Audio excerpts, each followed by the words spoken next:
Hi everyone, this is Chandra Chaudhary और आज हम करेंगे क्लास 11th बायोलॉजी का chapter number 8 that is cell the unit of life. आज हम करने जा रहे हैं इसका वीडियो लेक्चर नंबर 15।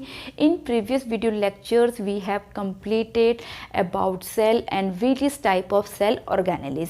तो आज हम कुछ इंपॉर्टेंट टॉपिक पे बात करने वाले हैं जो इनके अलावा भी होते हैं किसी भी सेल में जो प्रेजेंट होते हैं। तो आज का हमारा टॉपिक होने वाला है माइक्रो बॉडीज़। ठीक है, सबसे पहले अगर मैं बात करूं कि माइक्रो बॉडीज़ क्या होती हैं, कितने टाइप्स की होती है, ये कहाँ फाउंड होती हैं।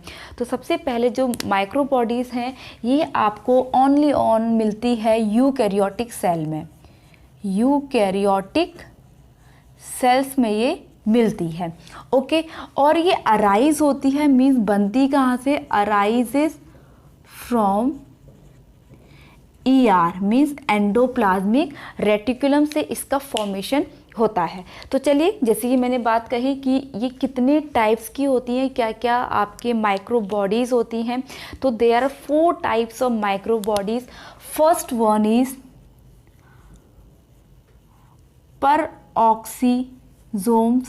First name is peroxisomes। Second one is number 2 की अगर मैं बात करूं तो सेकेंड वन है आपका ग्लायोक्सीजोम। ग्लायोक्सीजोम। नंबर 3 है हमारा स्फेरोजोम्स एंड नंबर 4 है आपका लोमाजोम्स। तो these 4 types of microbodies which is present on eukaryotic cell.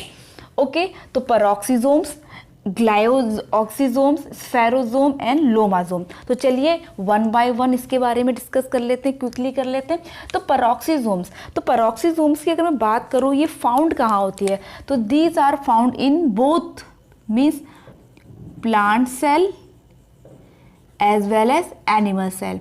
ये दोनों में फाउंड होती है, एनिमल सेल में फाउंड होती है। अब मैं बात करूं तो ये किस चीज़ में हेल्प करती है, ये हेल्प करती है आपकी ऑक्सीडेशन में हेल्प करती है। एक्चुअली जितने भी सारे आपके माइक्रो बॉडीज़ हैं इनका जो मेन फंक्शन होता है ये ऑक्सीडेशन का ही होता है, ये ऑक्सीडेशन का काम करती हैं। ठीक है, तो जो आपके पेरोक्सीजोम्स हैं ये जो ऑक्सीडेशन करते हैं वो करते हैं आपके अमीनो एसिड्स का, amino acid and uric acid का। यूरिक एसिड का ये ऑक्सीडेशन सबसे पहले करते हैं हाइड्रोकार्बन्स में, हाइड्रोकार्बन्स ये बनाते हैं और इसके साथ एक बहुत ही टॉक्सिक मटेरियल बनाते हैं, हाइड्रोजन पेरोक्साइड को ये बनाएंगे। ठीक है, जिसकी वजह से जो ये रिएक्शन हो रही है जिससे टॉक्सिक मटेरियल बन रहा है उसे हम जिस एंजाइम की हेल्प से होता है इसको हम कहते हैं कैटालेज। उस एंजाइम को हम कहेंगे कैटालिस्ट। अब चूंकि ये आपका टॉक्सिक है तो इसको बॉडी से बाहर निकालने की भी ज़रूरत है। ठीक है, इसको डाइजेस्ट करने की ज़रूरत है। तो क्या होगा, ऑक्सीडेशन होगा H2O2 का प्लस O2। ये जिस एंजाइम की हेल्प से होगा उसे हम कहेंगे ऑक्सीडेज। अब इसके बाद आपका H2O प्लस O2 का फॉर्मेशन हो जाता है। तो इसके बारे में आपने ये देखा पेरोक्सीजोम्स ये वर्क करता है। इसके अलावा जो एक वर्क बहुत इंपॉर्टेंट करता है that is photo respiration. Photo respiration भी ये करेगा, respiration. Okay, so this is all about the peroxisomes. Animal cell and plant cell दोनों में ये पाया जाता है। अब चलिए बात करते हैं ग्लायोक्सीजोम्स की। जो ग्लायोक्सीजोम्स हैं ये ओनली प्रेजेंट होते हैं plant cell. In plant cell ये ओनली प्लांट सेल में ही प्रेजेंट होंगे, एनिमल सेल में ये प्रेजेंट नहीं होते हैं। ये हेल्प करते हैं, help in oxidation of fats. ये फैट्स का ऑक्सीडेशन करते हैं और ये फैट्स से बना देते हैं आपके कार्बोहाइड्रेट। कार्बोहाइड्रेट्स ये बना देते हैं। क्लियर, यहाँ तक आपको समझ में आ गया होगा। नेक्स्ट है आपके spherosomes. Spherosomes are also found in only plant cell. In plant cell में ही ये पाए जाते हैं। ठीक है। और मोस्टली जो ये फाउंड होते हैं, जिन्होंने इसकी डिस्कवरी की थी, ये जो ओनली फाउंड होते हैं ये आपके एंडोस्पर्म में, एंडोस्पर्म में ये फाउंड होते हैं। और इसमें जो एक एंजाइम प्रेजेंट होता है उसे हम एसिडिक हाइड्रोलाइटिक एंजाइम कहते हैं, हाइड्रोलाइटिक एंजाइम, जो आपके हेल्प करता है डाइजेशन में। किस में हेल्प करेगा? डाइजेशन में।